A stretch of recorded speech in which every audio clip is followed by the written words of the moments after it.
সম্মানিত ভিউয়ার্স, কেমন আছেন সবাই? আশা করি আল্লাহর রহমতে ভালো আছেন, সুস্থ আছেন। আপনাদের সাথে আমি রয়েছি মোহাম্মদ রাশেদ মোশাররফ, শিক্ষক নিবন্ধনধারী, কারিগরি শিক্ষক ও trade instructor, Itna, Nurpur, DD মাদ্রাসা, ইটনা, কিশোরগঞ্জ। সম্মানিত ভিউয়ার্স, আপনারা দেখছেন ভোকেশনাল টিভি।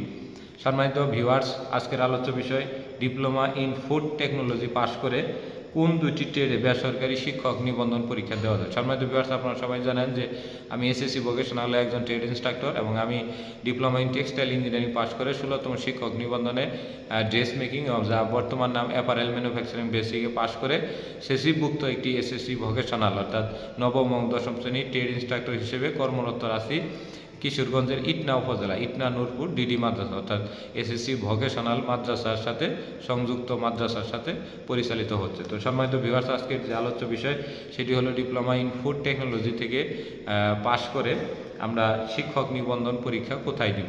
তো শিক্ষক নিবন্ধন পরীক্ষা আমরা স্কুল 2 পর্যায়ে সিলেক্ট করব এবং আমাদের পদের নাম হবে ট্রেড ইনস্ট্রাক্টর এবং এই ট্রেড ইনস্ট্রাক্টর পদের ভিতরে 22টি পদ রয়েছে। তো 22টির মধ্যে আমরা 2টি পদে আবেদন করতে পারবো। সেটি হলো ফুড টেকনোলজি থেকে পাশ করে আমরা এগ্রো বেস ফুড ট্রেডে আবেদন করতে পারবো, আরেকটি হলো ফুড প্রসেসিং অ্যান্ড প্রিজারভেশন ট্রেডে আবেদন করতে পারবো। তো সম্মানিত ভিউয়ার্স, একটি বিষয় বলে দিই যে এগ্রো বেস ফুড প্রত্যেক বছর গণবিজ্ঞপ্তিতে 2টি বা 3টি আসনে সিট খালি থাকে, অর্থাৎ এ বিষয়ে যথেষ্ট পাসদারি রয়েছে কিন্তু শূন্যপদ নেই।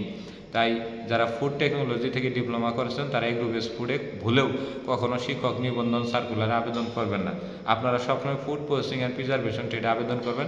এই ট্রেডে প্রতি বছর প্রায় 60 থেকে 70টি শূন্যপদ থাকে এবং এর পাসদারির সংখ্যাটাও খুবই কম থাকে, অর্থাৎ যদি 60টা সিট খালি থাকে তো সেই পাসদারির সংখ্যা থাকে 40 থেকে 45টি। তো সম্মানিত ভিউয়ার্স, আপনাদের যে বিষয়টি বললাম যে ফুড টেকনোলজি থেকে পাশ করে আপনারা food processing and preservation school 2 পর্যায়ে আপনার ট্রেড ইনস্ট্রাক্টর পদে আবেদন করবেন। আর আবেদনের সময় ভুলেও বিষয় কোড যেন ভুল না হয় এবং ফুড প্রসেসিং অ্যান্ড প্রিজারভেশনের যে একটি বিষয় কোড রয়েছে সেটি দেখে আবেদন করবেন। আর যখনই যে কোনো শিক্ষক নিবন্ধন সার্কুলার প্রকাশিত হবে সেখানে স্কুল 2 পর্যায়ে পদের নাম ট্রেড ইনস্ট্রাক্টর থাকবে এবং ট্রেড ইনস্ট্রাক্টর পাশে যে 22টি ট্রেড থাকবে ওই 22টি ট্রেডের মধ্যে আপনার ফুড প্রসেসিং অ্যান্ড প্রিজারভেশন ট্রেডের একটি বিষয় কোড রয়েছে, যেমন 208 ইলেকট্রিক্যাল বিষয় কোড থাকে বা 209 এরকমভাবে বিভিন্ন কোড থাকে। কোড দেখে অবশ্যই আবেদন করবেন।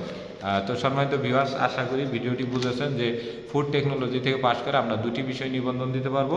তার মধ্যে ফুড প্রসেসিং অ্যান্ড প্রিজারভেশনে নিবন্ধন দেওয়া ভালো এবং এগ্রো বেস ফুডে যথেষ্ট শূন্যপদ না থাকার কারণে এই পদে কখনো আমরা ভুলেও আবেদন করব না। তো ধন্যবাদ সবাইকে, সবাই ভালো থাকবেন।